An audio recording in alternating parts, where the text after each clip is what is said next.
the Senate Education Policy Committee to order. We do not yet have quorum, but Senator Gustafson, if you would like to come before the committee and begin your presentation, we'll move your bill as soon as we have quorum. We have a full agenda today, so I want us to keep on time. Senator Gustafson, whenever you're ready. All right. Thank you, Madam Chair, and thank you, committee members. There is a lot of language in the bill before you today, but it does accomplish a very simple task, empowering our schools to focus on learning goals and student needs over attendance and hours of instruction. So the bill gives schools the flexibility and resources to assess student learning and engagement through personalized competency-based education. All teachers know that it's not the hours that matter, it's the learning, it's the spark behind the eyes when the student finally gets that subject matter that they've been struggling with. And students learn in lots of different styles, and this bill sort of addresses that. This bill puts a focus on the competency-based education into statute and provides an appropriation to MDE to help implement it in our schools. We have several testifiers that have brief statements. Also, there is an amendment, an A1 amendment, if I could move that, Madam Chair. Senator Gustafson, we do not have quorum yet to move amendments, but this is your first stop, yes? Yes. Per our custom, it would likely be adopted, so we'll just operate under the understanding that this amendment is how you'd like to proceed and get in the shape that you'd like it, and we will move it as soon as we have our Sure. members. Okay. So, Madam Chair, we can, just to clarify, it's okay to move this amendment later? Yes. Awesome. Okay. Thank you so much, and whenever you're ready, the testifiers Yes. are ready. Testifiers may begin whenever they're ready. Introduce yourself for the record. Thank you very much. Thank you, committee members. My name is Maye Quade, and I am the superintendent of St. Anthony New Brighton Schools. And I'm here testifying on behalf of our district, as well as the students in our district, as well as AMSD. I really appreciate the opportunity to testify in support of Senate File 4188 that supports empowering student-centered learning. On our superintendent council, students have shared with me over and over again that they want to have experiences that will enhance and be able to help inform their future decisions in either career or college, or both. And as a district that's really committed to seeing the brilliance with every one of our students, Senate File 4188 allows school district to provide that agency and the honor to each and every one of our Minnesota students. I want to first honor the current law that requires students to be in school for a set amount of time and days. We know more opportunities students have to engage with their teachers, their peers. It allows them to acquire the knowledge and the skills that they need to positively contribute to their society. As a former social studies teacher, I want our kids to become the citizens that our democracy now demands. My motivation to speak on behalf of Senate File 4188 is actually based on what my pediatrician told me when I bring my child to their well child visits. She taught me that every child and every person is different, and how we learn and when we learn are at different rates. These developmentally appropriate differences should not hold a child back from further learning or prevent a child from being seen as competent and or capable. At age 5, you see, we send kids off to kindergarten, and every single kindergartner must learn at the same 9-month increment. But what's interesting is medically, my child can actually be okay if they're walking at 9 months or even if they're walking at 24 months. But somehow in algebra, we need to learn it in 24 weeks. And if you don't learn it in 24 weeks, you're not okay. And so the flip side of this is also true, right? If they've already learned it, why do they have to sit there still? Why can't they learn more advanced math and or move on to other things? So I want to be able to address how Senate File 4188 allows for a student-centered and developmentally appropriate approach to learning, clarifying that criteria for earning a credit. Our current law states that students must either complete an academic year of study or master the subject matter. All we're asking is that mastery become the only option. It's a requirement in the state of Minnesota to master all of up to Algebra 2 standards in high school. That normal progression goes as follows: 1 year of Algebra 1, 1 year of geometry, 1 year of Algebra 2, 3 years of math. If a student can show mastery in Algebra 1, geometry, and Algebra 2 in 2.5 years, or even 2 years, why do we require them to sit there for 3? Learning should be what we are measuring. The reverse is also true. It might just take Some kids, 4 years to learn that. And that should be okay as well, because all kids develop at different rates. I also want to just continue to reinforce that learning should be our metric, not time, because that variable can be controlled.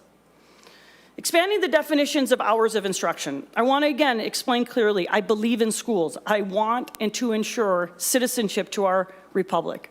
Our students need to be with their licensed teachers and their peers. Students also must master the standards that our state has required of them. I also believe, though, that if they have mastered those standards, we should allow them to explore further passions or interests. We already allow our students to utilize PSEO and CTE courses outside of our classroom and buildings. We want these types of options to be expanded so that our students can engage in internships, mentorships, expanded research projects, things we don't know yet that they want, all while being led and directed by a licensed teacher.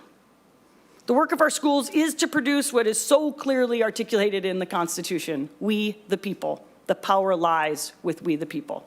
To ensure we're producing educated, ethical, and engaged citizens, we need to ensure that learning is the metric, not the amount of time a child spends in a desk. I thank you very much. Thank you so much. And before our next testifier begins, we do have quorum, and we're going to move your bill. Senator Gustafson, Senator Mann, would you move Senate File 4188 before the committee? Thank you. And would you also move the A1 amendment to get the bill in the order the author would like it? Thank you so much. All those in favor say aye of the A1 amendment. Aye. All those opposed? The amendment is adopted, and the bill is officially in the order you would like it. Senator Gustafson, you may proceed with your next testifier. Good afternoon, Vice Chair Maye Quade and members of the committee. I appreciate the opportunity to take a couple of minutes to speak with you today about Senate File 4188. I'm Dr. Josh Swanson. I'm the serve as the superintendent for Eden Prairie Schools. I work with amazing teachers and leaders who are doing absolutely wonderful things for students every single day. I'm so proud of our work. I'm here today because the current language of Senate File 4188, because of the current language that is reflected in Senate File 4188, it actually impedes our teachers and high schools' ability to offer high-quality, authentic, and personalized learning. It does not empower them to innovate and offer the opportunities and learning that we strive for, but that we hear is needed from our communities, parents, students, and business partners. You know, we've been working around the current language for several years, and I've had to actually say no quite a few times to teachers and staff who want to try new things, or staff that have to find workarounds to the concept of seat time. The proposed language in the Senate File 4188, including the amendment that you just passed, is a significant improvement and will remove barriers and empower our talented high school teachers and staff members to create the types of educational experiences that we want for our kids. You see, the language that currently exists is actually based on the concept of Carnegie units, or seat time, which was actually a concept created in 1906 during the industrial age. It's still found in so many places, but even the Carnegie Foundation, if you notice the familiarity of name there, does not actually think it's the best model anymore. On their foundation site, I'd paraphrase, since 1906, the Carnegie unit or credit hour has served as the bedrock currency of the educational economy. It defines what counts as learning, determines the basic organization of secondary or post-secondary education, and is increasingly clear that the knowledge, skills, and dispositions needed to succeed in the 21st century economy are not singularly demonstrated through time on task. Tim Knowles, who's the president of the Carnegie Foundation, shares that the concept of seat time actually limits the curriculum to just a narrow band of skills that are convenient to what our current traditional classroom looks like. It sidelines a whole range of essential skills from communication to creativity that require a much more nuanced approach, and it disregards learning that takes place outside of the classroom. It ignores diversity both in students' backgrounds and in the different ways that they learn. In Eden Prairie schools, we've found that it does just that, and we've been working to break these concepts apart to really offer deep and rich, authentic, and personalized learning experiences. From an equity perspective, that means flexing schedules and focusing resources where they're needed, when they're needed. When we have high school students who are highly competent and have demonstrated competence, our teachers can move them on, which means they get to engage in much more enriching and more independent activities. Those may or may not count under the MDE interpretation right now. When students are not demonstrating competency, our teachers want increased time with those students to be able to work in small groups and work with them. So we run flex schedules right now inside of our schedule to meet those needs, but we're really limited in how we do that because of the current language and law. We constantly hear from our students, they want more personalization and more support, and then also more independence in ways that are supported by our talented teachers, but that don't meet the current requirements. Dr. Herman, The can I ask you to get close? Yep. Thank you so much. The current law requires seat time and impedes that kind of personalization and design. In Eden Prairie Schools, we've also implemented a broad range of pathways and capstone courses over the past several years, and they're built through partnerships with organizations, and we want our students to be able to develop the skills, knowledge, and dispositions necessary for the future. Again, this law gets in the way of that as it currently exists. Those are just two examples, but the proposed changes here would empower our staff to create more of those opportunities, but not necessarily required. For schools who just want to carry on with business as usual, they can, but for systems who want to create the new and better learning experiences, this would help with that. I often hear from legislators the question of what can we do to reduce barriers and work requirements and create clarity, and this is an easy one to do just that. It doesn't necessarily cost anything, and it empowers our professionals to do great work for our kids, so thank you. Thank you so much, and I realize I misidentified you, Mr. Swanson, and I believe you are Dr. Herman, correct? That is correct. Thank you. So introduce yourself for the record, and then you may begin your testimony, and if we can keep it, into the 3-minute mark, that'd be super helpful. Very Thank you. good.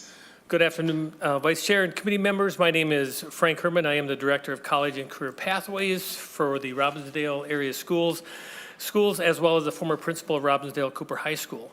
I'm also here to testify on behalf of the Minnesota School Board Association in support of SF Bill 4188. Being able to come from a lens of a classroom teacher and then a building administrator and now at the district level, I'd like to share with you that as we continue to re-engage our learners and strive to innovate in meeting the needs of our students, a bill such as this will provide us with additional opportunities to allow us to support our students' career passions while obviously bridging amazing partnerships with schools, communities, and businesses. We have seen in Robbinsdale alone, students with a laser-like focus from so many of our students in career exploration and them wanting to have an active community experience, such as internships, apprenticeships, work-based learning, as well as has the benefit of meeting the local needs in high-demand fields such as healthcare and construction. Being able to focus on an asset-based mindset revolving around hands-on, real-world experiences would better prepare some of our students in their post-high school planning. In this bill, it will further articulate how a student is defined, as well as breaking down some outdated definitions of what we know as a seat-based credit to a mastery-level competency-based credit. And even more importantly, will allow us to expand what we consider as the instructional day, as we know that learning does not suddenly turn on when the morning bell rings, nor does it shut off when the dismissal bell rings. Example of this is we offer several opportunities for our students in EMT and CNA licensure, as well as rolling out a new internship program in Robbinsdale. And we have students also working to obtain industry credential and certifications. However, there's many barriers that oftentimes students are not able to take advantage of some of these offerings in the traditional school day due to other required courses and or other demands. We can do more for our students if we create more flexible pathways to award credits outside of the traditional school day of instruction that also addresses such things as awarding a credit, ensuring that's teacher facilitated. I believe that with this bill, we can avoid the default of it has to be an either or, but rather a yes and for our students in providing multiple pathways to graduation so that they can have the option of following their career passions, such as going into the workforce, tech, or 2 or 4 year college, military, or on-the-job training once they graduate. Thank you for your time.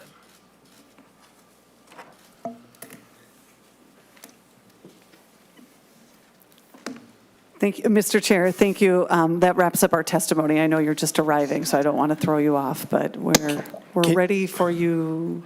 Can you go through everything again? Absolutely. Yes. Because I know we have all the time in the world, so. Okay.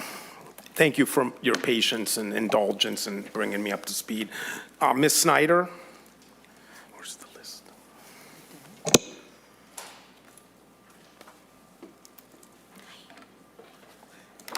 Mr. Chair and members of the committee, my name is Caitlin Snyder. I represent Education Minnesota. We represent 86,000 active, aspiring, and retired educators across the state. This is a really big bill, and it's a really big set of changes, and I want the committee to understand the number of changes that are contained in this bill. To be clear, our members are supportive of competency-based learning, sometimes called project-based learning or individualized learning. These terms can be used interchangeably, but there are some nuances between them. We've organized a number of project-based learning teachers to meet with advocates for this bill and to discuss the barriers to implementation. There are parts of this bill that affect all classes, not just individualized classes. As referenced in earlier testimony, Minnesota has 3 overlapping systems. We have seat time. This is used to generate the aid that goes to schools. It's based on how long the school year is, and as you can see in the first part of the bill, a year is longer for middle school students and high school students than it is for kids in kindergarten through grade 6.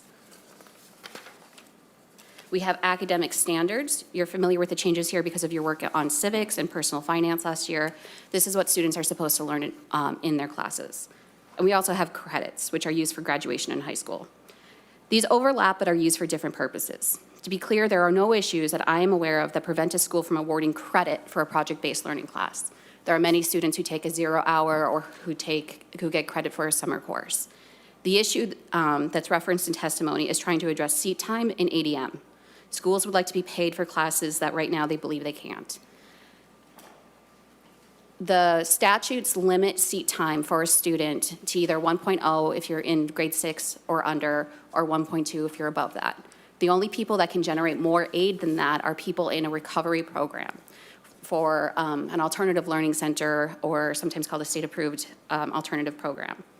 This is a policy choice that the state has made, and if we're having a conversation about expanding the amount of elective hours that our students can have, that's a different conversation than what is in front of you today.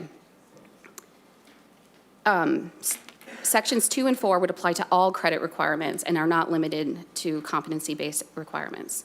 If the committee is interested in changing the current requirements for standards and credits, this deserves a fuller conversation than this hearing. And if the committee is interested in changing seat time definitions and the associated aid generated by ADM, that is a conversation for education finance. Thank you for your time. That's it for testifiers. Members? Senator Duckworth. Thank you, Mr. Chair. I appreciate it, and I'm sorry for being a little bit late to the conversation. But I will just say, I mean, I had the opportunity to take a peek at this bill a little bit earlier, and there are some aspects of it that I really like and I think are long overdue. I think some of the conversations need to be had as to what is counted in terms of a kid's education, especially when they're in high school and they have so many other opportunities they could be pursuing or learning about. We don't ever want to have an artificial constraint prevent a high school student, for example, from learning or having additional opportunities to learn, especially things that might be very relevant to them post-high school, simply because there's a constraint regarding if it counts toward education time or time in seat, for example. So I don't have a lot to do, Mr. Chair, so I'll leave it at that, but I just want to say this bill, I think, is a good example of some things that we can have conversations about as a state, change, tweak, and modify so that we're helping kids, we're helping schools, and we are getting in line with the times. Thank you. Senator Kunish. Just real quick, first of all, thank you, Superintendent, for joining us here today. She's one of my superintendents in my district. And this is a concept or an issue that I know a lot of not only teachers and administrators, but families have talked about for a long time. How can we best meet the needs of unique children? And, you know, I had a daughter that went to St. Anthony Village, and at that time, they weren't able to provide her with the kind of academic rigor that she really needed to keep her in high school. And I really did think she was going to drop out of high school. And we were able to get her in PSC. And it all worked out really well. But sometimes the flexibility of being able to do things a little bit differently than we have really makes a difference for that student. And I know there are lots of different models out there. I think this is and we don't often agree, but I do agree with Senator Duckworth. I think this is really something that we ought to look at, and we have to really decide how we want to do this and what is already available to the schools when they want to make those decisions, and then really come up with a really good plan. I like this idea. After hearing some other suggestions or comments, I think I have a few more questions, but all in all, I think this is one of those ways that we can adjust our thinking and what we expect our schools to always look like to maybe be a little bit different. So thank you for bringing it forward, and thank you for testifying and bringing your viewpoint. Senators? Okay. Thank you, Senator Gustafson. I'm sorry that I missed two of my favorite superintendents in the state of Minnesota testifying. Oftentimes in my 33 years of teaching, I told the students, don't get constrained by the cells and bells of the classroom, and that get out there and see this whole world outside of this little world that we call room 135. And so I think what Senator Kunesh and I, if I don't mind me putting words in your mouth, what we've tried really hard this last couple of years is try to make education join the 21st century. And because some things we've done great over the last 150 years and some things we haven't done so well at. And what we're trying to do in finance and policy is reevaluate what we've done right and also what we've done wrong. And I think this bill raises that. A utopian model still is out there somewhere to be discovered, and maybe this is it. So with that said, Senator Maye Quade, do you care to move Senate File 4188 and refer it to Education Finance as amended? Sure. All those in favor say aye. Aye. All those opposed? The ayes have it. Thank you, Senator Gustafson. Thank you.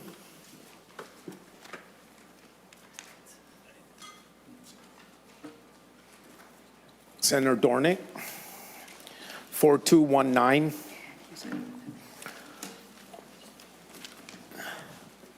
And you have an amendment, Senator? Thank you, Mr. Chair. Yes, we have the A1 amendment.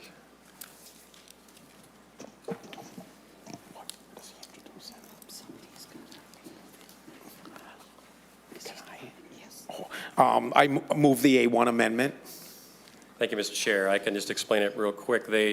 Some of the wording needed to be tightened up, so this is agreed upon language just to do that. This amendment adds Tier 4 teachers in addition to Tier 3, which are already included in this underlying bill, to the Special Education Teacher Pipeline Grant Program. In addition, it will allow schools that have already received grant funding to modify their program to reflect these changes. So this was a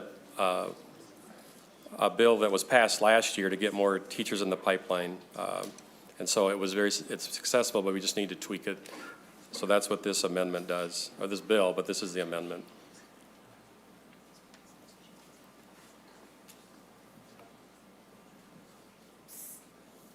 Are there any testifiers? Thank you, Senator Dornink. And yes, we will go to your testifier, the Executive Director of the Southern Minnesota Education Consortium. Thank you, Madam Chair. Introduce yourself for the record. You may begin. Dan Armagas. I've been a director of special education for over 20 years, and this will be my fourth time testifying on behalf of the Special Education Pipeline Bill. I do so on behalf of MSBA, MREA, AMSD, MESA, SEE, and the MESA organizations who also support the proposed changes to this bill. I want to start by saying thank you. Thank you for passing the original Special Education Pipeline Bill. This legislation has helped my cooperative greatly, and I would say the districts across the state. It has helped address OSEP's concerns with the state's Tier 1 licensure and has effectively put more special education teachers into the classroom. Our cooperative applied for the Special Education Pipeline grant with the other members of Region 10. As a region, we are made up of 57 districts. Together, we have partnered with 13 different colleges and are currently sending back 22 Tier 1 teachers on our first phase of the Special Education Pipeline Grant, with another application process starting in the next couple of months. This has been a tremendous success, and I'm extremely grateful. That being said, there is still a shortage in the special education workforce. I have had special education positions open for years without receiving even one licensed candidate. I am still sitting in on general education teacher interviews so that I can recruit the candidates that are not selected for the position. I do this out of necessity. There are simply not enough special education teachers to fill the open positions. As a result, I have some amazing Tier 3 and 4 teachers that are currently working on out-of-field placements. One of these amazing teachers is working in a Level 3 autism program. This is a tough position to fill, and she loves it. She loves the students and the challenges that come with the position. She would tell you she was meant for the position. Her co-teachers and mentor will tell you that she is a quick learner and that she is a perfect fit. Being a Tier 3 teacher on an out-of-field placement, she already knows teaching pedagogy and methodology, so she has adapted easily to the position. She has been in the position for 2 years now and would love to stay, but is limited on how long she can be on an out-of-field placement. When I talked to her about pursuing special education licensure, she states that she wants to, but she just finished a degree and is not financially able to pursue another. This is the most common response I get for why my Tier 3 and 4 teachers are not pursuing special education licensure. We want to address the Tier 1 issue, and that should have priority, as currently stated in the bill, but want to address the overall workforce shortage around special education, and this updated language will do that. It will also continue to help districts get fully licensed teachers into the classroom. We are currently on the correct path with the Grow Your Own and the Special Education Pipeline bills. This amended language will help us stay on that path and will open doors for additional teachers. Thank you. Senator, that was your last testifier. Yes, Mr. Chair. Members, questions? Senator Duck. Just a quick comment. Thank you, Mr. Chair. Senator Dornink, appreciate it. I think it's a good bill, and I commend all the work you've been doing specifically to this to help meet the needs. And I also want to thank you for being here, sir, and on behalf of the litany of organizations that you rattled off that you represent and support this measure. We can't thank you enough. Oftentimes when stuff comes from your level, from the district level, from the people that are there doing it every day, when you bring us good ideas for how we can help you do what you need to do on behalf of our kids at the district, it's extremely important. So thank you for doing that and for being here. I know you take a lot of time out of your busy day to do it, and hopefully we can continue to help you all do what you need to do. So thank you, Mr. Chair.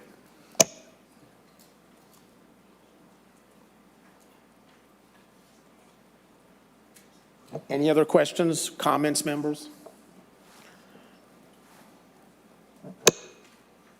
Okay, we're sending this to Ed Finance, or we're sending this bill to Ed Finance, and as amended. Oh, this is an amendment. Oh, sorry. That was the amendment, correct? Okay, so we haven't voted on it yet? So this bill as amended, we're sending to Ed Finance. We have to adopt the amendment. We have not adopted the amendment. I'm sorry, everybody. This is my first day. So we're moving the amendment as adopted, correct? We move to adopt the amendment. All those in favor say aye. Aye. All those opposed? The ayes have it. And now we're sending the bill as amended to Ed Finance. All those in favor say aye. Aye. All those opposed? Thank you. The bill passes. Thank you, Senator. Thank you, Mr. Sorry, any final comments? I'll just thank you for hearing the bill. It is really important. It is working well. Thank you to my testifier and all the members. Just appreciate that. Thank you. Thank you, Senator. Next up, Senator Seeberger's bill, Senate File 4212. This bill will be laid over for possible inclusion in the omnibus education bill. Again, when you're ready. Thank you, Mr. Chair. I have the pleasure of presenting Senate File 4212 to the committee. This bill will allow a school district to conduct a standalone assessment for developmental adapted physical education, also known as DAPE, without conducting a full comprehensive evaluation of a student under certain circumstances. The current process for determining eligibility for special education services presents several challenges. School districts must conduct a comprehensive evaluation every 3 years involving considerable time, paperwork, and collaboration among a diverse team of specialists.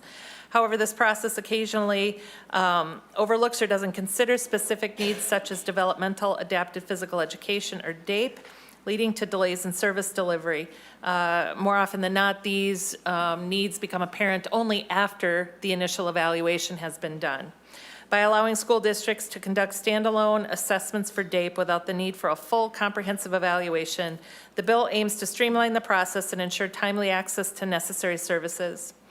In addition, this bill takes a proactive approach by directing the MDE Commissioner to consult with stakeholders to review special education delivery methods, costs, and strategies for reducing the need for such services, thereby promoting efficiency and equity in special education services.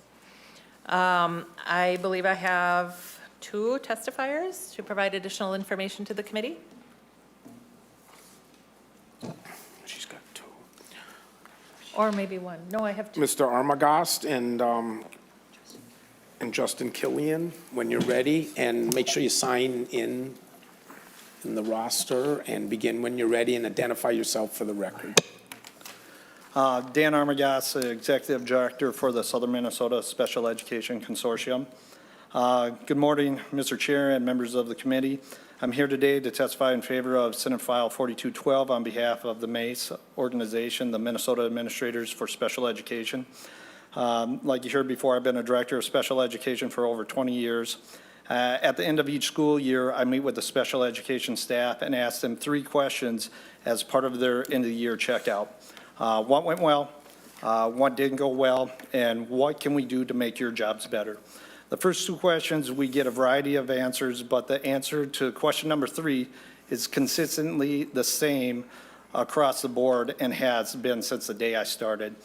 That when I ask, what can we do to make your job better, it has always been reduce the amount of special education paperwork.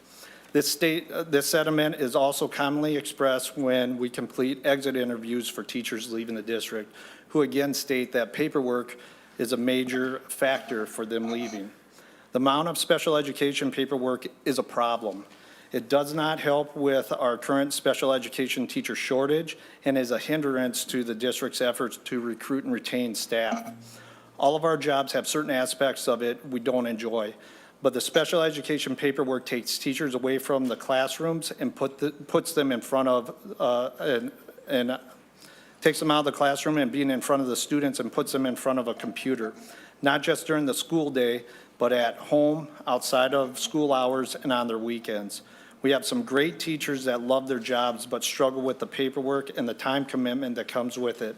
Senate File 4212 reduces special education paperwork by allowing developmental adaptive physical education assessments to be a standalone evaluation and not have it be a part of a comprehensive evaluation. This greatly reduces the workload requirements to complete this evaluation, reducing the number of special education teachers and specialists needed to complete testing and the writing of the evaluation. It also allows for a timelier response for adaptive PE assessments and set services to students quicker. This bill does not solve the special education paperwork problem, but it does help address it. Thank you. Thank you. Next testify. Thank you, Chair. Thank you, members of the committee. Thank you, Senator. My name is Dr. Justin Killian, and I'm here to speak on behalf of the 86,000 members of Education Minnesota. It's my privilege to speak in favor of Senate File 4212. In particular, we want to highlight the lines 3.32 to 4.4, which allows for the DAPE analysis to be streamlined in terms of paperwork. My members have been testifying and speaking about due process paperwork for many, many, many years. And there are 2 things that I think all of you have heard them say and you know to be indisputable. Minnesota has several due process paperwork requirements that far exceed federal law. And as my colleague over here on the other side of the table just said, paperwork burdens are the #1 stressor facing special education teachers. They're leading to burnout, they're leading to stress, and they're contributing to the teacher shortage. In fact, I had a veteran special education teacher. She's been doing this for 30 years. She was going to be here today and speak instead of me on this very important bill. She couldn't make it. And you know why she couldn't make it? Because they needed 6 substitutes in her school and they had 6 paras sick today.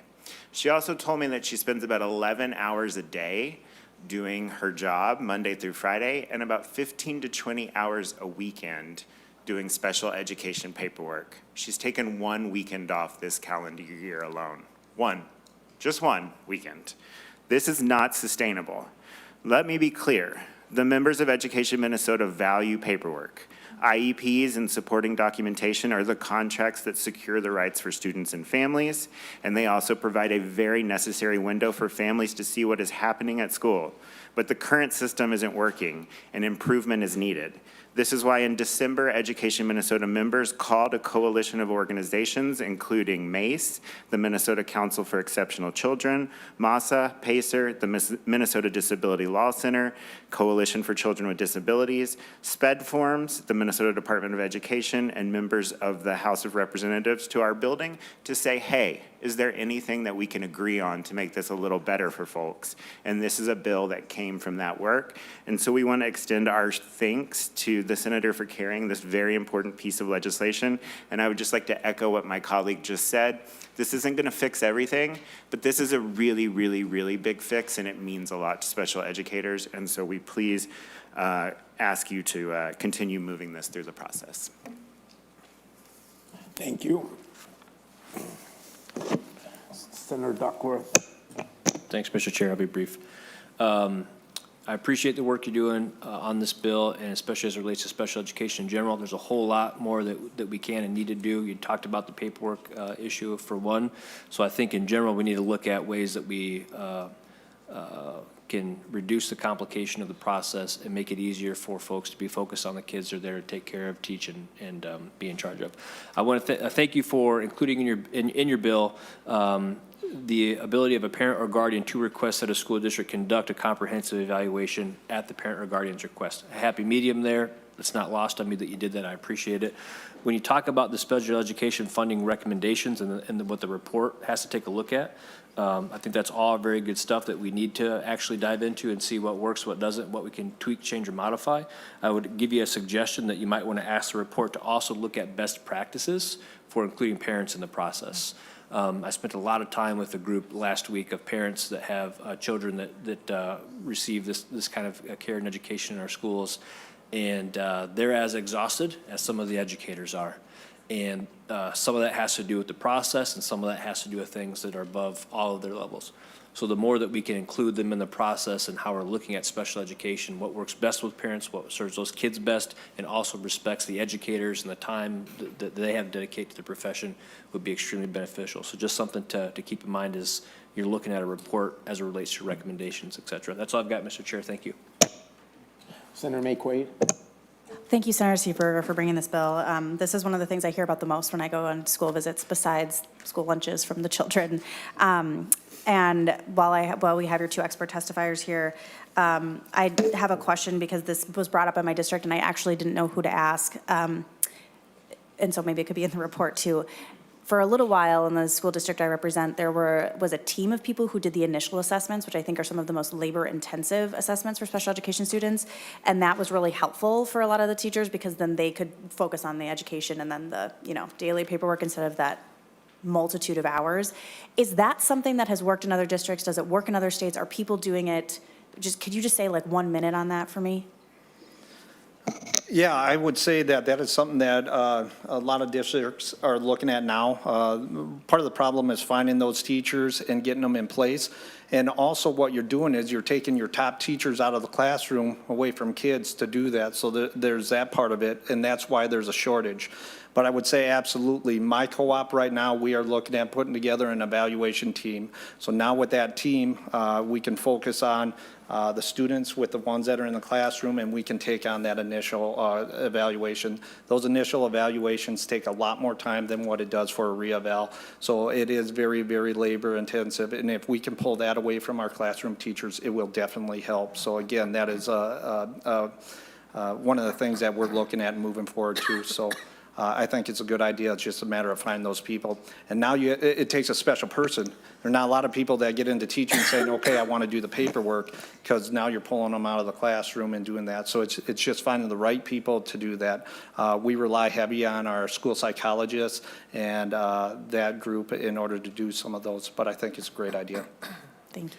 I've also seen it work in a lot of districts around the state. It just depends on the team of special educators. The other thing that I would add to it is that those teams often have due process clerks, so paraprofessionals that are doing all of the technical filing, making sure deadlines are met, making sure we didn't forget to mail this at the appropriate time, because those types of tasks eat up a lot of time for teachers, and if you have someone that's just prioritizing and keeping track of all of that technical stuff, that can do a lot to alleviate this as well. When you talk about shortages too, this is where you have to be careful, because once you take that training away from a teacher that knows how to do it, and you remove it from them for 2 years, and now all of a sudden you can't find someone, or you're doing budget cuts and that team goes away, it's not realistic to take that back and put it back on your teachers. So again, that's something that I would be mindful about also. Members, anybody else? Okay. Thank you for ending your school year by asking your teachers those 3 questions. I'm sure that means a lot to them, and they probably don't bother telling you that it does mean a lot to them, so I'm thanking you. You had said it's not going to fix everything, but it'll fix something. That's been my struggle. And Senator Seeberger, I can't thank you enough to make baby steps trying to reduce amount of paperwork for our special ed teachers. It's been something I've been trying to work on for a couple years. I've been struggling with it, and I appreciate that you found somebody that could work on this bill and bringing it forward. So thank you. Recruitment and retention of our special ed teachers is an impending crisis if we don't get our handles on it. And no teacher goes into teaching thinking, God, I can't wait to become a teacher and spend all my time looking at a computer screen, filling out paperwork. They went into the classroom because they wanted to look at those kids and see them grow as individuals. And so I can't thank you enough in between now and next session. If any of the 3 people sitting up here right now have other ideas that won't fix everything, but it'll fix something, I'm all ears. We want to help our special ed teachers ease the burden that they face on a daily basis and get them back in front of those kids and building those relationships. So thank you. Senate File 42. Any final comments, Senator? Thank you, Mr. Chair. As a mother of a child who was in special education from grade 1 until he graduated last spring, I can attest that the amount of paperwork is ridiculous. It becomes meaningless as a parent to receive all that paperwork in the mail. It's so much that I can't even process it. I also want to give a shout out to our special education teachers. Without some phenomenal case managers and special ed teachers along the way, my kid would have never made it through. And I've talked about him before, and I'm going to talk about him till the end of time, because he really is a special and wonderful person, and has taught me so much about what it means to have differences and struggles, and how to treat people with respect, and how to think outside the box. So I can't say enough about our special education teachers and anything we can do to make their job easier. Chair, you have my commitment to try to figure out ways to reduce paperwork and make things more effective while not reducing any services to our amazing students in our Minnesota public schools. Thank you. Well said. Senate File 4212 will be laid over for possible inclusion in the omnibus education bill. Next up, Senate File 3461, Senator Boldon. This will be laid over for possible inclusion in the policy bill as well. Whenever you're ready, Senator.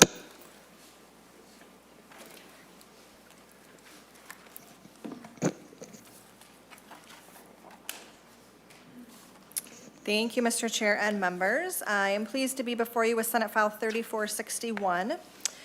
This is a bill around education for Alzheimer's and dementia. We have an aging society. This means that families will look different as well as we go through time. We need to equip young Minnesotans with the tools to understand what healthy aging and dementia look like, as well as be sure that they have resources on how they can reduce their own risk for developing dementia in the future. One of 4 dementia caregivers are considered sandwich caregivers, which means they provide support and care on both ends of the spectrum for children and for an older adult or perhaps a parent with dementia. So this bill would create a voluntary health curriculum module on healthy aging and dementia, including Alzheimer's disease, for grades 6 through 12. This comes without a mandate, and individual schools will have the option to use the curriculum. This would raise awareness about Alzheimer's disease and other dementias, equip young people with the tools to recognize the warning signs of dementia and how to better support their loved ones, and provide information on how to reduce the risk of developing Alzheimer's disease or other forms of dementia. I do have a testifier here to speak a little more to the details, but also just want to mention, in my care of patients in the hospital, it is not infrequent that those patients have Alzheimer's or dementia of some sort, and the families are hungry for information on how to better interact with their loved one and deal with the effects of dementia. And so as I think about again, our sort of shifting families and, kids having better relationships with grandparents and potentially parents as they age, this would be one tool to help with that. And with that, Mr. Chair, I would turn it to my testifier. Please identify yourself. Chair Cwodzinski, members of the Education Policy Committee, my name is Sam Smith, and I'm here to testify in support of Senate File 3461 on behalf of the Minnesota chapter of the Alzheimer's Association. Alzheimer's disease is a disease of the brain that affects an estimated 1 in 9 Americans age 65 and older at a tremendous cost to families and our healthcare system. This illness progresses from subtle changes that are noticeable to the person with the illness, mild cognitive impairment, to brain changes that cause problems with memory and eventually physical disability. I saw this firsthand as my grandmother slowly and then suddenly faded away due to the ravages of Alzheimer's disease. Alzheimer's disease affects everyone. I'm sure we all have a friend or a story about dementia. And in Minnesota, we see that. 99,000 Minnesotans were living with this disease in 2020, and we project that number to increase by 21.2%. As I said, Alzheimer's affects everyone, but these impacts are not felt equally. Rural Minnesotans are more likely to have dementia, and we also see alarming racial disparities. Older Black and Hispanic Americans are more likely to have Alzheimer's or another form of dementia. People of color are also more likely to have misconceptions about healthy aging and dementia and are less likely to be diagnosed.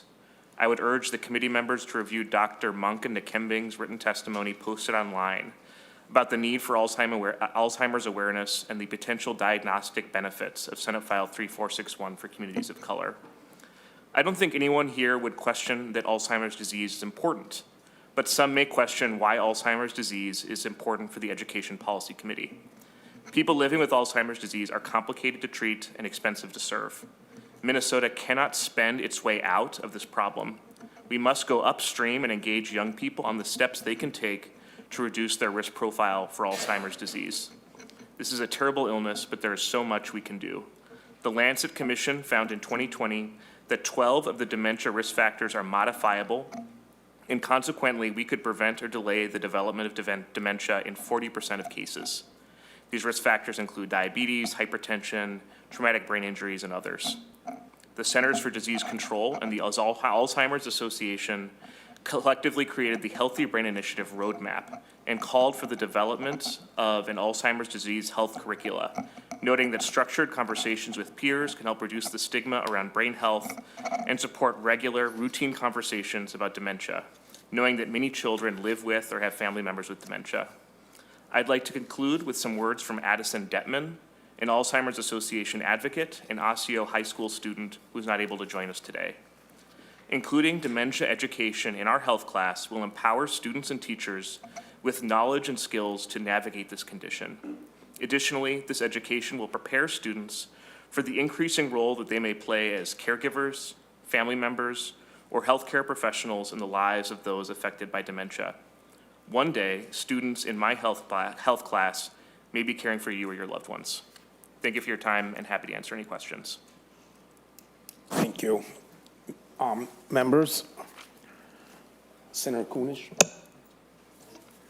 Thanks for bringing this forward, and I know it's top of mind for a lot of families, and as we see more and more folks being diagnosed with it younger and younger, devastating families, and it's really important that we build this awareness. I met with Mr. Smith the other day, and I had a question about, are there any curriculum or resources available out there right now that schools could be using? That's the first question. And then second of all, are there any school districts that are already implementing some kind of awareness or curriculum around this? Chair Cwodzinski, Senator Kanesh, thank you for the question. We know that other states like Wisconsin have made curriculum available. And we also know that here in Minnesota, a school district in Pine County collaborated with the Dementia Friends around the creation of a dementia health curricula. So the good news is this is not something that would have to be created whole cloth out of nothing, but we also know that so many different school districts could potentially benefit from this curriculum, and so that's the intent with this bill. Thank you. Thank you. Anybody else?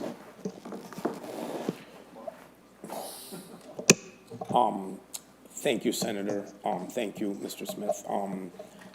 As you said, this issue touches every single person out there, and so it's an important bill, and so thank you, Senator Westland, and both of you know I've told you stories from my own life, and so it's a very important bill to me as well, so thank you both. It's going to be laid over. It's going to be laid over for possible inclusion in the omnibus education bill. Thank you. Any final comments, Senator? Nothing to add. Thank you. Okay, thank you both. Next up, Senator Maye Quade, when you're ready. Senate File 3698. It will, okay, it's going to be amended. Okay.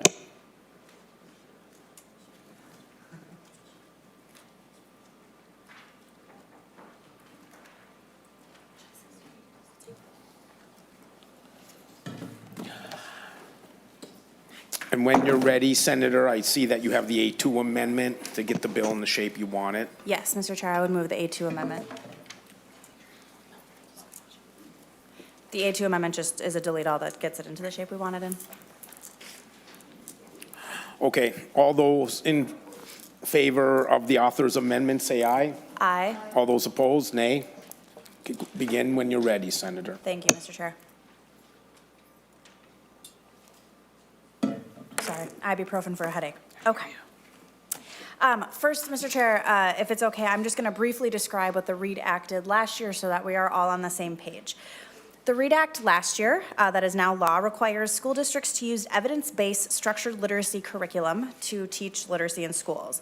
It changed our literacy goal to have every child reading at or above grade level every year instead of by just third grade. We allocated money to address numerous things. We did $74 million for training. We did $34 million for curriculum. And then we did a partnership with CARE, which is the Center for Academic Research, and I'm not going to get the rest of the acronyms, at the University of Minnesota to partner with MDE to review our curriculum for our schools and supply support to districts to implement the READ Act. So this year with 2.0 is a really important clarification and expansion. A few of the things that are included in this DE are minor, something that we might have missed or that wasn't as clear as we wanted it to be, and then some things are incredibly important to make sure that our goal of having every child reading at or above grade level every year is actually met.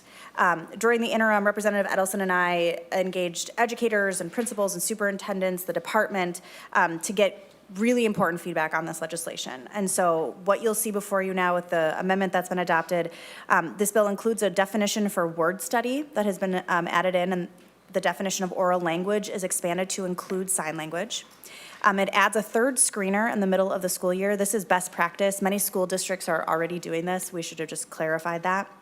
Allocates $23 million to districts to be used for teacher stipends or potentially substitute teachers. We want to make sure teachers are being paid for the great work that we are investing in, and that was one of the main pieces of feedback we heard about the READ Act.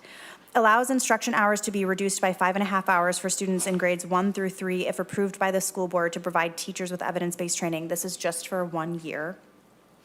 Establishes a special revenue fund known as the READ Act program account starting June 30th of 2028 for any unused READ Act funds to ensure we have these literacy funds. Extends our contract with Cary for 2 more years and creates a partnership with Cary and MDE to identify or develop 1 or more professional development program for unlicensed school staff by January 10th of 2025. It clarifies which teachers are required to take literacy training by which dates. Puts an end date for the curriculum review. Allows local literacy aid to be used to hire literacy specialists, creates a working group to ensure inclusive literacy instruction for educators and students that are deaf, deafblind, and hard of hearing, provides reimbursement processes for teachers, districts, and charter schools that provide evidence-based reading instruction training and did before we passed the READ Act. We also clarified some timelines for professional development and training requirements. And then the last piece that I just want to say before I close and say that this has been a labor of love, which it has been, is that I am aware of districts, including my own, concerns about the inclusivity of some of the curriculum that is on the approved list, and we are actively having conversations with districts and with Cary and MDE and stakeholders to talk about the best way for us to move forward. The reality is Minnesota is the first state that has actually put the resources towards having professionals create a rubric to look at all of the curriculum that was being used for literacy, and none of the curriculum that was submitted meets the culturally responsive piece of the READ Act. And so we are kind of working with what we have, and I really hope to see more curriculum be brought to the state of Minnesota for districts to use that are culturally responsive. But I am aware of that concern, share that concern, and I'm actively working on it. So with that, Mr. Chair, I will turn it over to testifiers and would love to have a discussion about this very important bill. Ms. Cornet. Thank you. Thank you, Chairperson Cwodzinski and Mayor Quade, and the remainder committee members. My name is Renee Cornet. I'm the superintendent of St. Anthony New Brighton Schools, and I'm here to testify on behalf of our district, AMSD, along with MASA. I appreciate the opportunity to testify in support of the changes in the READ Act articulated in Senate File 3698. Before I share my support in the technical aspects of Senate File 3698, I do want to thank each and every one of you for pushing and placing the value of literacy.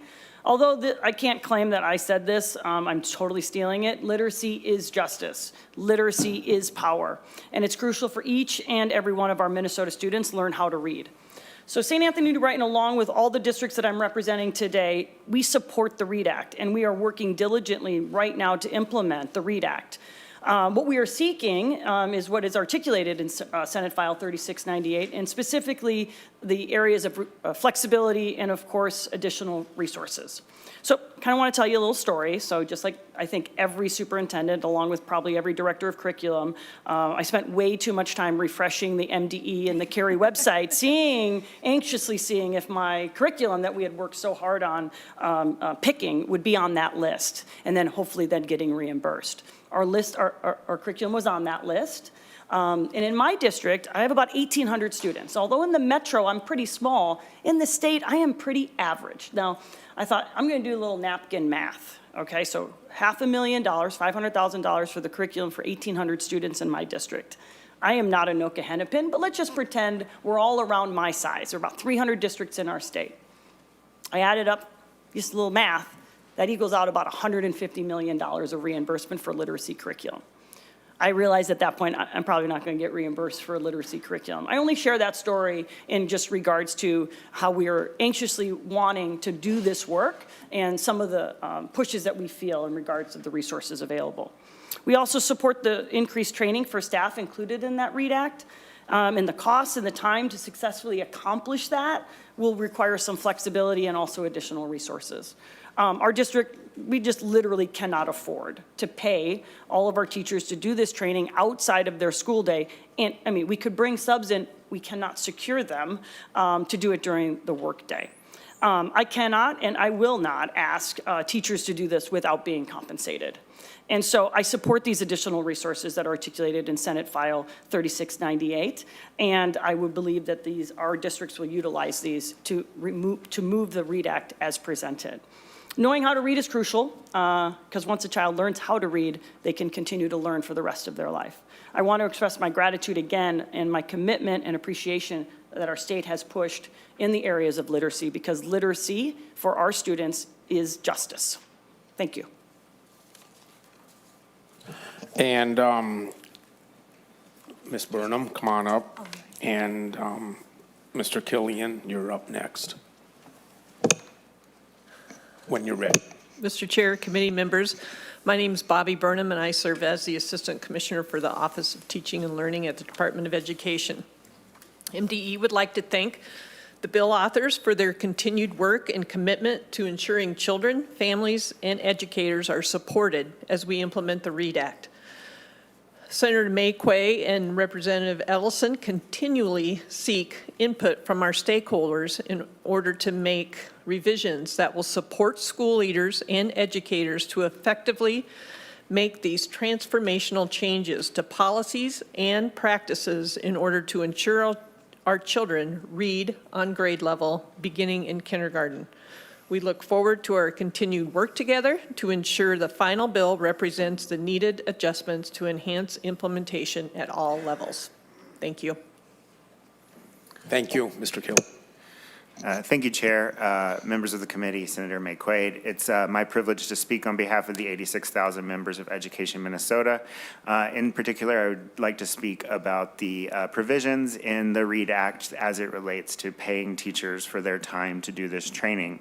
Our members believe that Minnesota, until last year when Representative Edelson and Senator Maye Quade were able to move the READ Act, that Minnesota had before that been too complacent in the face of some pretty startling statistics about the reading levels of students in this state, specifically the opportunity gaps that exist for many of our BIPOC students.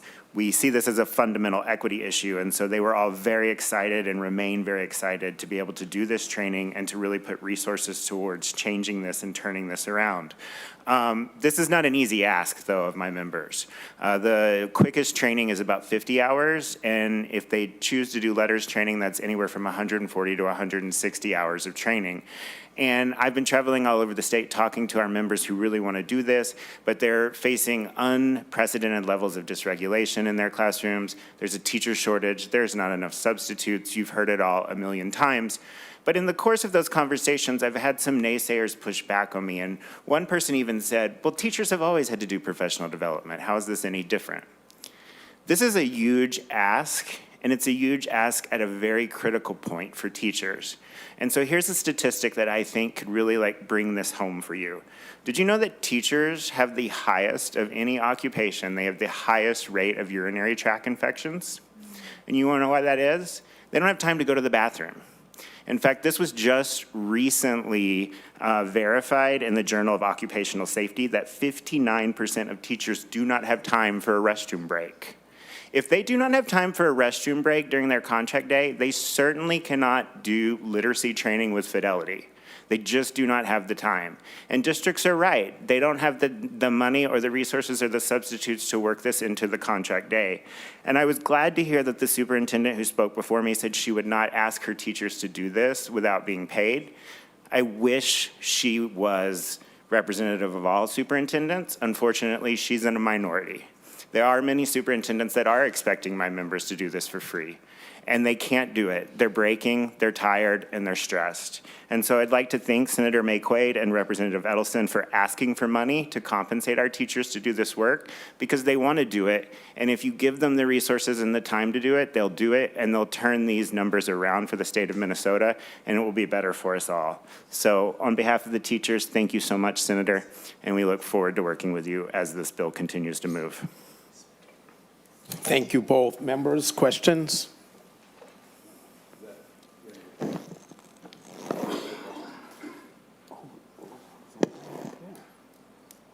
There are no more testifiers that I have, Mr. Chair. Okay. Yeah. Senator Abler, I think we're done with testifiers. I know we are. Senator Abler. Well, thanks for the bill. I have been a big fan of reading all along. We talked about it. Actually, it's been the one topic we've covered with some thoroughness on some of the gaps that we have, and thank you to Senator Maye Quade for that. And we mentioned before that I think if there's anything we're going to pay for this session, Mr. Chair, in the educational world, I think we need to pay to make sure we complete the work we did on this area. And I think we could have many superintendents and staff come up and say that there simply is not enough money left over from the money that was put out, and that's a different discussion how we spend it. But this is an area that I think is universally agreed that we need the money. I sat with my teachers a couple weeks ago, and they were eager about doing it, but to the testifier from the EM group, I think that they were going to get paid 9 hours and have to work 21 for free or something, and they said, we're not doing that. And I can't blame them, and it's interesting with the health effects of teaching. I wonder if they warn that. Is there a disclaimer label on in education classes you might come up with, you know, bladder infections or something? That would be novel. A little Mr. Yuck sticker. But I think this is something you need to do. And we can debate how much money is out there, but I urge, you know, who's ever listening to me that's in charge of spending the money, let's not do anything new. Let's make sure we make the stuff we have work. And this is one of the things that has to work, so I'm all in on the bill. So thank you, Senator. Anyone else? Senator Duck. Thank you, Mr. Chair. I'll be brief, and thank you, Senator Maye Quade, for your and Representative Edelson's work on tweaking this or coming back with some modifications, particularly as it relates to curriculum, the timelines, and who the training applies to. I know folks are very appreciative that you're listening to feedback and making adjustments as necessary. The only thing I would ask you to do is in the previous bill before the amendment, there was a section 18 which talked about the Pellsby Reading Audit Report. I think there might still be some value in that. I would encourage you to maybe take a look at that and include it in the final version of this bill. I think it's important that we are, you know, a lot of the discussion today is talking about how we are making sure educators and teachers who are already practicing and in the classroom with kids receive this training, but the other way that we can do it is implement it into the pipeline of people who are becoming or learning how to be a great teacher. And so if we can ensure that this instruction is finding its way into our colleges and universities as part of those programs, I think that would be great. That's probably a little bit of the higher education committee coming out in me, and I apologize for that, but I think that's something important that we should emphasize. So appreciate your work, and hopefully this bill continues to have the great positive impact that we know it's going to on our kids and their ability to read. Thank you. Thank you, Senator. I think you and Representative Edelson, 10 years from now, will be naming streets for you both somewhere. I just want to thank you both sincerely from the bottom of my heart for your efforts. And with respect to your comment about urinary, people that know me know I loved every single day in the classroom. And they'll ask me, do you love being a senator as much as you loved being a teacher? And my pat line is, I love it more because I don't have to wait for a bell to ring anymore to go potty. And so I do agree with the urinary tract analysis. And I did hear Senator Kunish nod in approval when you made that comment. So any final comments, Senator? Mr. Chair, I think the last thing I would just say is, you know, this bill, I was a very controversial add to it because I wanted to make it a requirement that we use structured literacy instead of a recommendation. But I did that because of the teachers who were in schools that were reaching out to me saying what we're doing isn't working. And I want to be sure that we're going to use the things that work. I have toured almost every school in my district between last year and this year, and I was in a classroom, a fifth grade classroom, and the students were assigned a short passage to read and to answer 3 questions. And while they were doing that, the teacher and I were talking, and a student came up to her and said, Ms. Skinner, can I go on and do a second one? And she said, absolutely, that's a really good choice. And she turned back around, she had tears in her eyes, and she said, when that student came into my classroom at the beginning of the year, he was reading at a first grade level. And he is now asking to read a second paragraph in 5th grade reading because he loves to read so much because he learned how to read this year. Those are the kind of stories that make all the working it out possible, but this is also a very, very collaborative bill that we're working on. The department, Carrie, admin, MSBA, the cabal, as we call them, everybody is super committed to getting this done and done right. And so we are going to do that and make sure that everybody is taken care of in the process. And I appreciate the collaboration to make sure it gets done. Senator Maye Quade, please move your bill as amended to be passed and referred to Education Finance Committee. So moved, Mr. Chair. All those in favor say aye. Aye. Aye. All those opposed? Congratulations, Senator.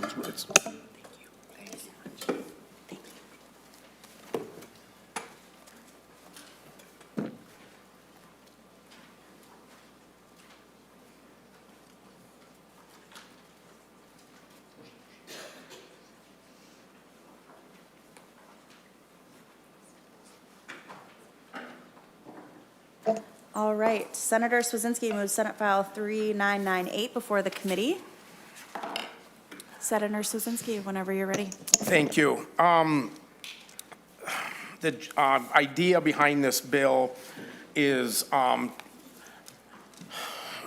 in 1960, I don't know, 67, somewhere in there in the 60s, the United States Supreme Court issued their ruling in Tinker versus Des Moines.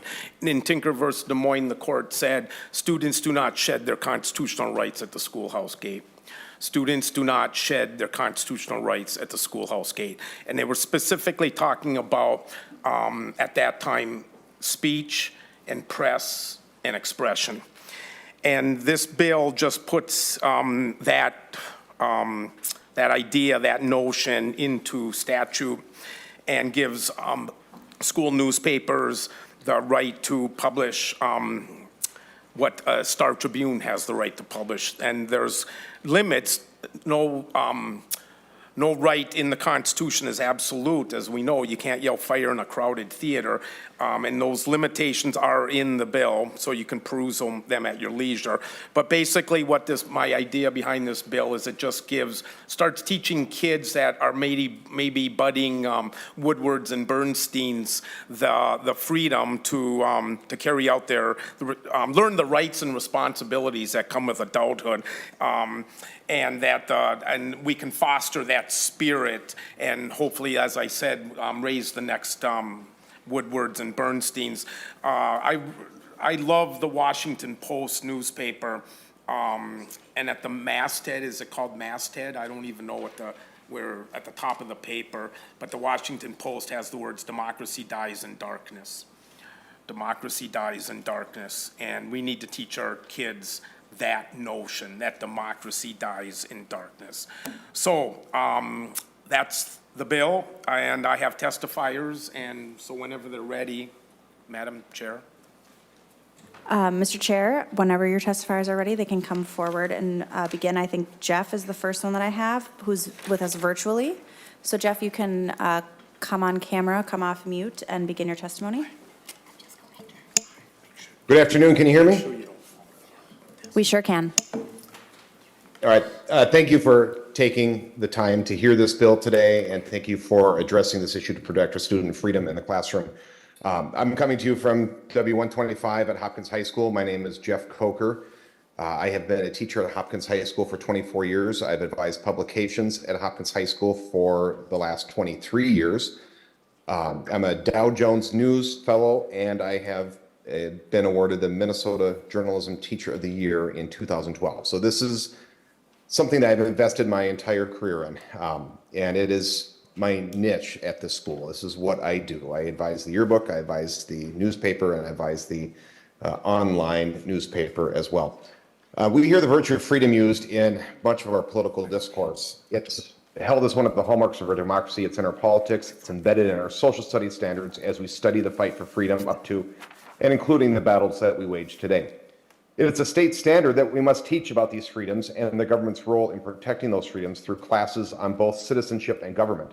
And this year in Minnesota, we have a real opportunity to join 16 other states to create an environment that actually allows for a robust application of those lessons and principles with Senate File 3998, Protecting Student Voices.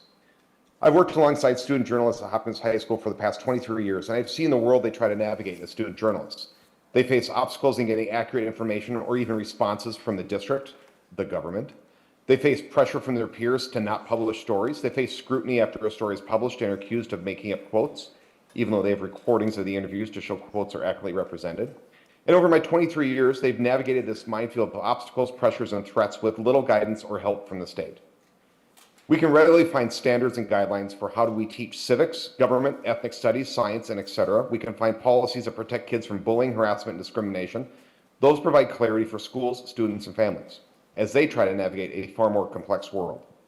Joining these 16 other states that have codified language protecting student expression in schools will provide the same clarity and guidance to both students and schools as they work to foster an environment that allows for the responsible practice of their civic rights and responsibilities. It has been my experience that when student journalists see issues in their schools, they want to talk about them. They want to foster a public discourse and make sure both sides are heard. In my 23 years, those issues have run the gamut of discussing the school lunches, of course, to illustrating the fight culture at our school and digging into real publicly available data to compare us to neighboring communities. That journalist is now an award-winning investigative reporter for the Pittsburgh Gazette, who's still only in his 20s. In one of the most powerful stories my students have published, they discussed rape culture and its effect at our school through social media. They persevered in publishing the story through pressure from their peers who might have been culpable of perpetuating a rape culture, parents of those peers, and admin who did not want the bad publicity such a story might bring.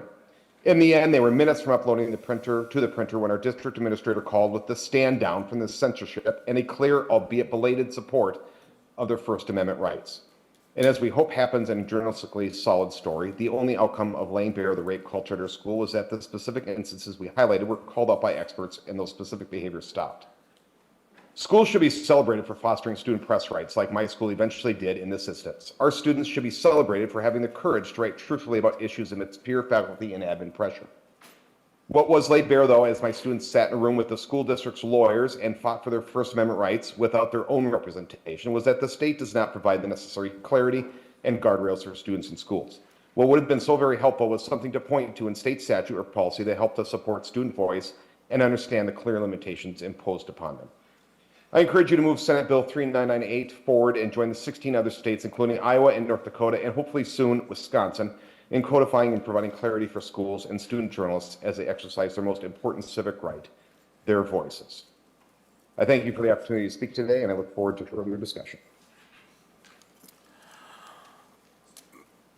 Madam Thank you so much. I think next on the list we have Stella McHugh. Madam Chair, in my enthusiasm for the bill, I forgot to acknowledge that I have an amendment.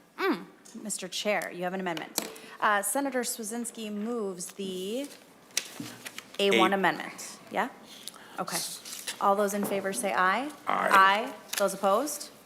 The amendment is adopted. Thank you, Madam Chair. Absolutely, Mr. Chair. Next on the list, Stella McHugh.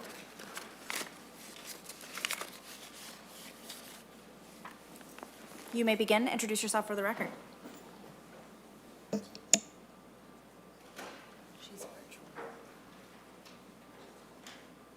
Stella, can you hear us on Zoom? Oh. I see Stella's mouth moving, but can't hear them.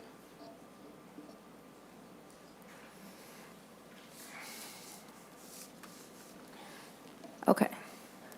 Stella, while we figure out some of the audio issues, why don't we move on to Yoni Zaks? Feel free to, come on camera, come off mute, introduce yourself for the record, and you may begin.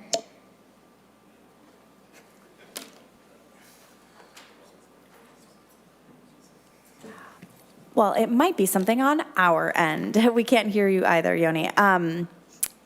Why don't we go to Jessica Wagner with Owatonna Public Schools, who is here in person while we figure out our audio issues on the back end. Stella and Yoni, we will come to you in just a moment here. Hello, I'm Jessica Wagner, and I teach English for the last 22 years, and I've been the advisor of the student-run newspaper, OHS Magnet in Owatonna, Minnesota, for the last 10. I think Ms. Wagner, would you speak into the microphone, please? Thank you. I'm sorry. Thank you for letting me speak to you today about New Voices and Bill SF 3998 and its potential impact for publications in our schools. School newspapers are tasked with telling stories of our community. Most importantly, it provides an essential space where students can voice concerns to help enlighten others and solve problems. Journalism is a power and necessary component for the health of any school. Students must be able to tell the stories that are important to them and are not just good press for the school district. This comes with great responsibility to journalism ethics. The Supreme Court decision on Hazelwood versus Coleman sounds like it is making sure that kids aren't writing false allegations poorly. However, it is essentially places student journalists in the spot of being the school's public relations team, or potentially fighting for every story if an administrator would like to review it before it is published. Thankfully, there is plenty of good news in Owatonna that we have been able to write. The current issue is that questioning a process is often seen as questioning authority, depending on administration. A school newspaper is subject to budget cuts in an attempt to silence the articles under the disguise of cost savings. When we are silencing student reporters, oftentimes we are silencing the stories of the disenfranchised. This is played out in our newsroom. In the case of an editorial, my staff members who are also athletes were worried about losing their positions if the activity director read it. After an accurate article about discipline, I was told to only shine a positive light in what was happening. After a few months later, when our school went to lockdown and law enforcement was called in to handle the situation, I knew I would not be allowed to remain the advisor if the staff reported the story. Student journalists are not free from consequence of their speech, but we should not be punished for reporting events that happen in our buildings and to our students. At the time, I had to decide if it was worth the future of student journalism at Owatonna High School, and if I was willing to be fired from my advisor role over it. Social media told the story. We reported the information that we had nearly a month after the incident. Over the summer, the New York Times told the story of our students. While new administration has welcomed and celebrated OHS Magnet, which is proven by the fact that I am here today, the free press in a school should not be dependent on the change in an administrator or the superintendent's office. This is a problem in Minnesota as well as across the nation, and I'm hopeful as I speak to you today that you will approve the new Voices legislation and restore to the Tinkered standard, which was outlined that it does already have limitations. Student journalists and those who are hired to teach them currently do not have the protection of the First Amendment or freedom of speech if it is constantly under review. Students become leaders when they are taught the power and responsibility that comes with reporting events and stories with integrity, without fear of censorship or review. These are the students who will help solve problems and depolarize our culture. By modeling integrity in their publications, the readers learn media literacy and civic engagement. I believe by passing this legislation, all student voices have a chance to be heard. Thank you for your time today. Thank you so much. And thank you for your work with our student journalists. I'm going to invite Stella to try to come off mute and see if we fixed the audio issues. Can you hear me? We can. You can introduce yourself for the record and begin. Yes. Hi, my name is Stella McHugh. I'm a senior at Stillwater Area High School, and I have been a journalist for the Pony Express newspaper for 2 years and editor-in-chief for 1. The current Minnesota legislation under the 1988 Supreme Court case Hazelwood versus Kohlmeyer states that school administrators can censor school-sponsored media when reasonably related to legitimate concerns. This vague standard allows for administrators to engage in subjective and arbitrary censorship without an articulable pedagogical concern. Stories censored are often sensitive issues, such as stories critical of administration or covering topics such as the LGBTQ+ community. Returning Minnesota to the previous Tinker standards will return students full First Amendment rights while still maintaining lawful oversight of students and preventing libelous material from being published. My team of EICs recently wrote an article about racial tensions within our school, an issue that was sensitive but necessary to cover. We were hesitant to write the story due to the harsh reality that it would bring to our staff, the same staff that have the ability to censor the story. We spent weeks arguing over every sentence, every word, wondering if it would be too controversial to publish and if it would be censored. Without more protection at the state level, redefining those case precedents and supporting student press, then students will continue to be fearful of using school-sponsored media to discuss important issues because they fear that they will be censored. This fear is also known as the chilling effect, or putting a chill on students' expression and willingness to cover sensitive topics, effectively limiting student voices. This goes against the decision in Tinker that students don't shed their constitutional rights at the schoolhouse gate. We need legislation that will allow for us to honestly inform and educate the community on things that matter, free from fear and unjust censorship. Thank you. Thank you so much, and thank you for all your work. Yoni Zaks, if you want to come off mute. Can you guys hear me now? We certainly can. You introduce yourself for the record, and you may begin. Good afternoon. My name is Yoni Zaks. I'm a junior at Blake, at the Blake School in Minneapolis, and I'm a managing editor for The Spectrum, our school newspaper, and I've been with The Spectrum for all 3 years of high school. So, student press freedoms are extremely important to me. School newspapers have given me and thousands of others the opportunity to have our voices heard and to tell the stories that need to be told. We have a responsibility to always be honest and to always tell stories. By expanding student press protections, students will be able to provide a forum for student opinions and cover the issues that need to be addressed. There have been times in the past when our school has collectively experienced such issues. 2 years ago, our school had an assembly that left a large majority of the student body feeling uncomfortable. Our editorial staff put the article on the front page of the paper. This gave students the opportunity to voice their concerns to the administration without the fear of repercussions. As a staff writer at the time, I was impressed by the in-depth critiques of the administration and the fact that they were able to be published. However, I was also concerned about the repercussions from the administrators named in the article. I vividly remember reading the article and thinking, this is great. What's going to happen to the writer?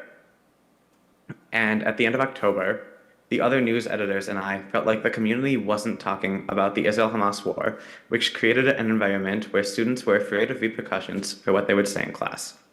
We decided that the best way to cover the topic in our community was to ask other community members how they thought we should address the conflict.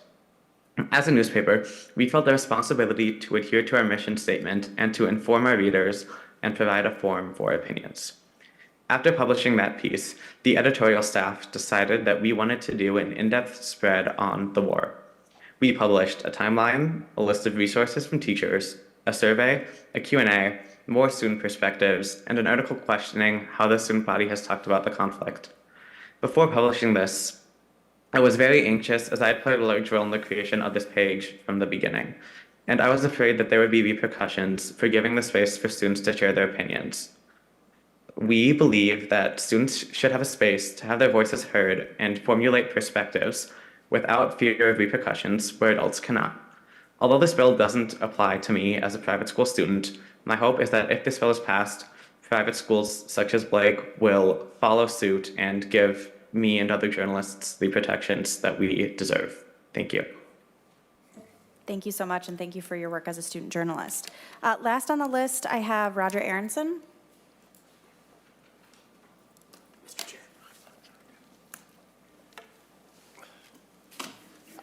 Madam Chair, I think you also have Terry Moriarty, may not be on the printed list, but from the School Board Association is standing in the back. I will add Terry to the list. Madam Chair and members, I'm Roger Aronson. I represent the Minnesota Association of Secondary School Principals. We've had the opportunity to visit with Senator Cwodzinski about this, and I think it'll come as no surprise to you that the School Principals Association does not support this bill. We think this is a solution that's in search of a problem. I think you heard from some excellent students here about what's going on in school papers. I think particularly the student that testified that's from a private school, that this bill isn't going to change anything that's happening in his school.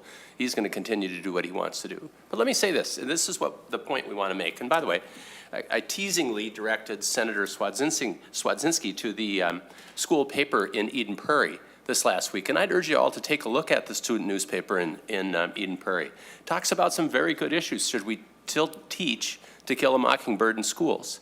Talks about murder and glorification of it and how inappropriate that is. A lot of really good articles that are being done by student journalism. But one thing that principals will tell you, that their primary responsibility is the supervision of students. We try to set guardrails out there to cover issues for students so they can succeed. And we believe that students have a higher probability of succeeding when they have good supervision.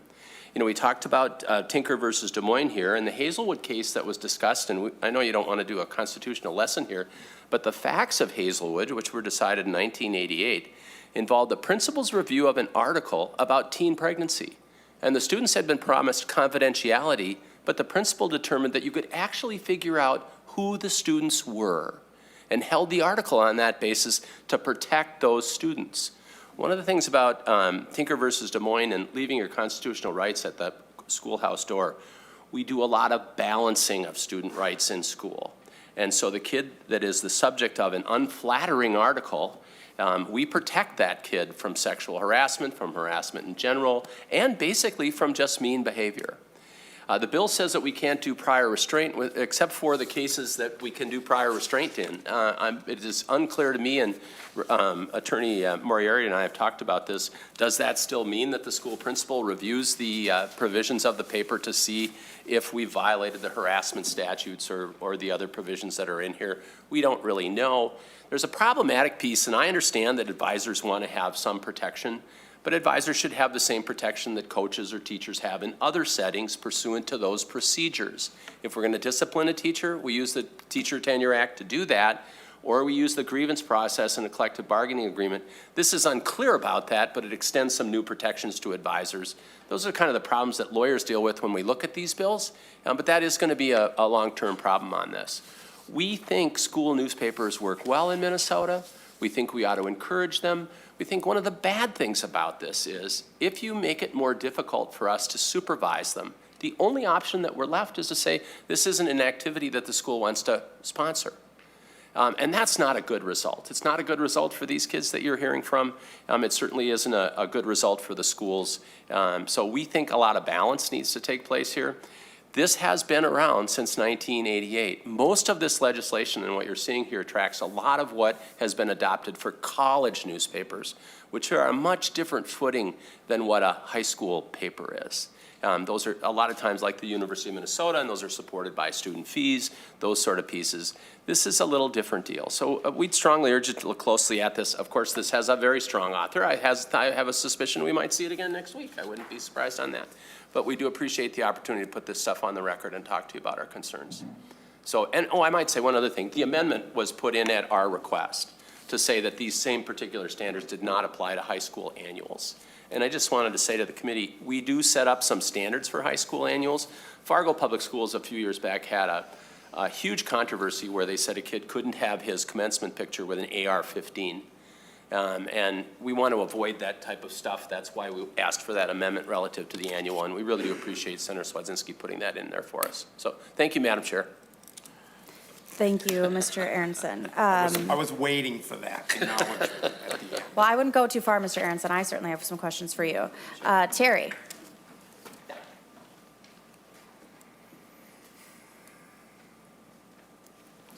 Introduce yourself for the record, and you may begin. Terry Morrow, Policy and Legal Services Director for the Minnesota School Boards Association.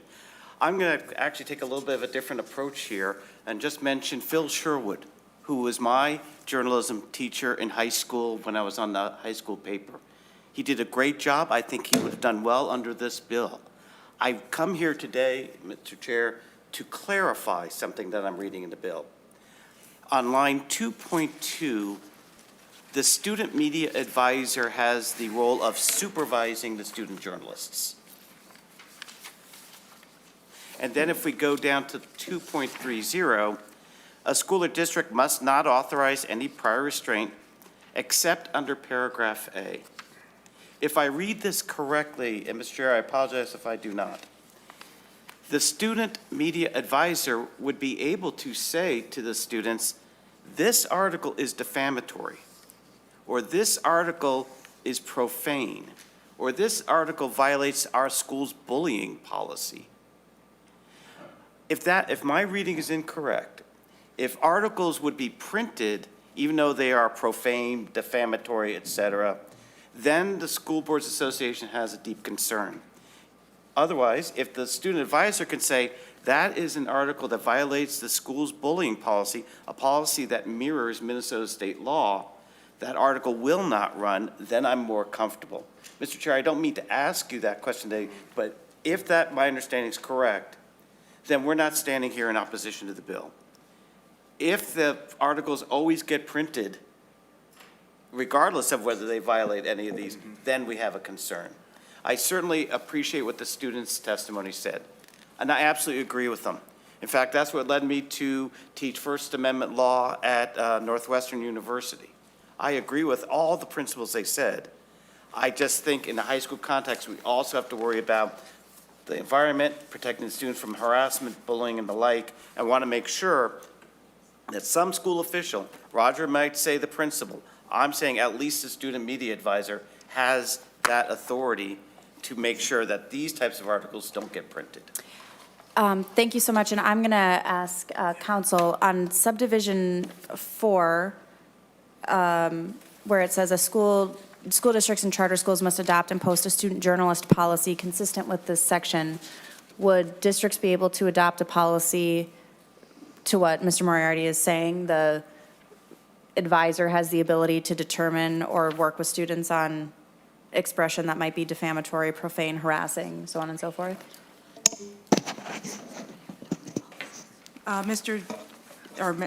Madam Chair and members, I'm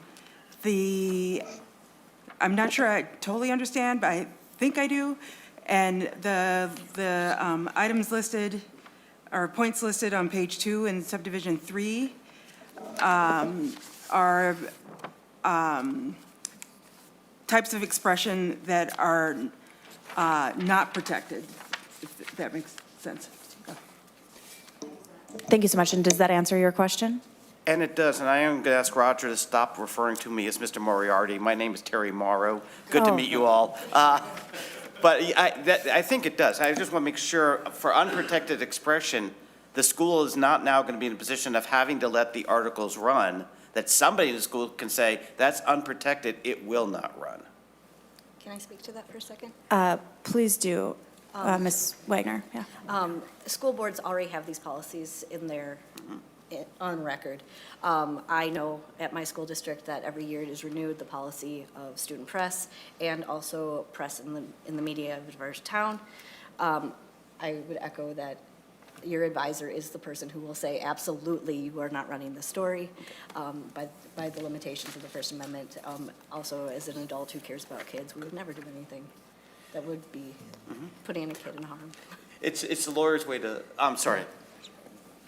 Mr. Morrow. It's our way to just make sure the language is clear, and I did want to thank the author and the author on the House side for including the amendment with the advertising. We couldn't allow advertising that violates school policies as well.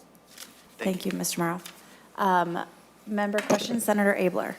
Well, thanks, and I appreciate the discussion. I have to go talk to a group, which is why I'm jumping in here. I just want to, I mean, it's certainly an interesting bill to talk about. As it goes forward, I think you might want to talk about the political freedom to say whatever. You may have a communist manifesto or neo-Nazi kind of thing that you'll have to allow. But also, as these goes forward, the reason you have an advisor is you go like, you might want to be a business person one day. You might want to run for office someday. You might want to, because in this time, this will run forever. So just to, as you temper the bill to make it what you think it is, I just, Anoka Food Shelf, the person in the hallway, is a journalist. She, in school, she says, oh, wait, I'm glad you're working on this stuff. So anyway, I just wanted to offer those thoughts. Thank you. Thank you, Senator Abler. Members, other comments? Chair Cwodzinski, I love your bill. I love journalists, no matter what age they are. Mr. Aronson, I have a lot more confidence in our student journalists and our advisors. They take this role very seriously. They take journalism very seriously and the First Amendment very seriously, and the idea of having a journalist sit down with anybody, but other than an editor or a co-journalist they're collaborating with, particularly somebody who is in a position of authority over them for their academic career, their extracurricular career, their advisor's career, to go through line by line, word by word, and have that kind of control, it just, I mean, to me, it seems horrible. And we know that local journalism, including school journalism, is where so much news and important news gets reported and shared.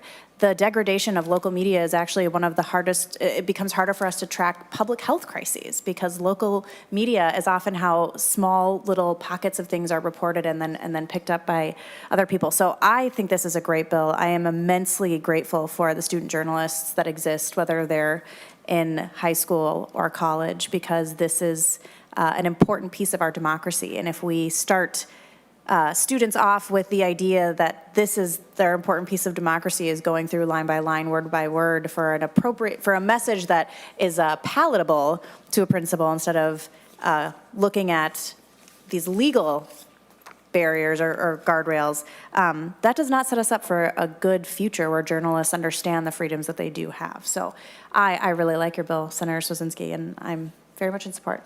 Are we laying this over for possible inclusion? We are laying this over.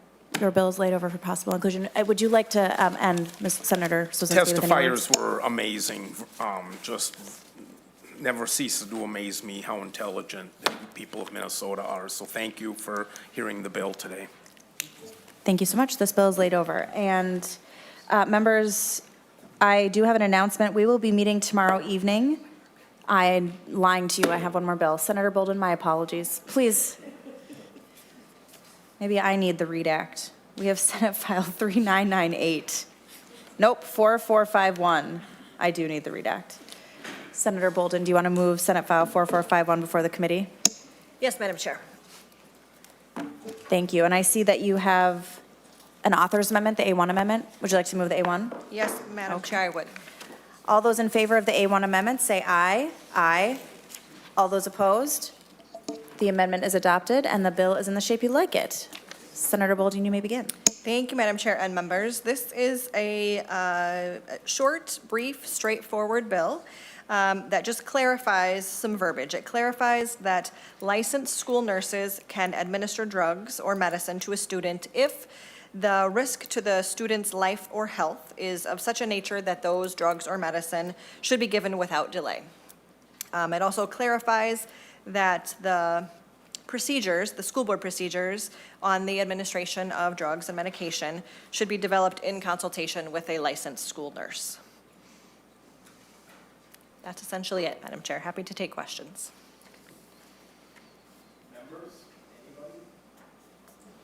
Mr. Chair, I'd like to correct my own record. It was the A2 amendment that we were adopting for Senator Boldon's bill. Thank you, Madam Chair. That's correct. Thank you again for bringing this forward. I can only imagine that there are many instances where this clarification and permission, basically, will come in very handy, especially if there is a risk to the pupil's life or health.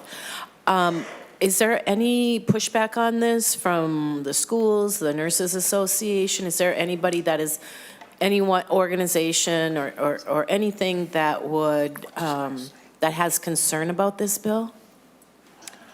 Mr. Chair, Senator Kunish, not that I am aware of. I think you have a testifier ready to answer that. Mr. Chair, members, Cap O'Rourke, I'm representing the School Nurses Association. We are fully supportive of this bill.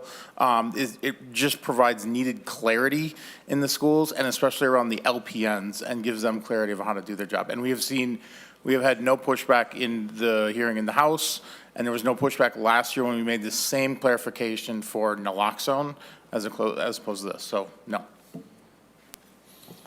Anybody else? Senator Boldon, any last words? No, Mr. Chair. Thank you for members' support. With that said, bills, as amended, the bill is being laid over for possible inclusion in the omnibus education bill, Senate File 4451. So thank you, Senator. I just want to remind everybody, it's not something I'm excited to announce. I think you all know that about me, because I have so much respect for your personal life and your family and your friends and your personal life. But with that said, we will be meeting tomorrow evening from 5:30, not in this room, in 1150. Please be on time, and it's at 5:30, and we'll try to be out of here by 7:30 so you can be home with your loved ones. Thank you. We're adjourned.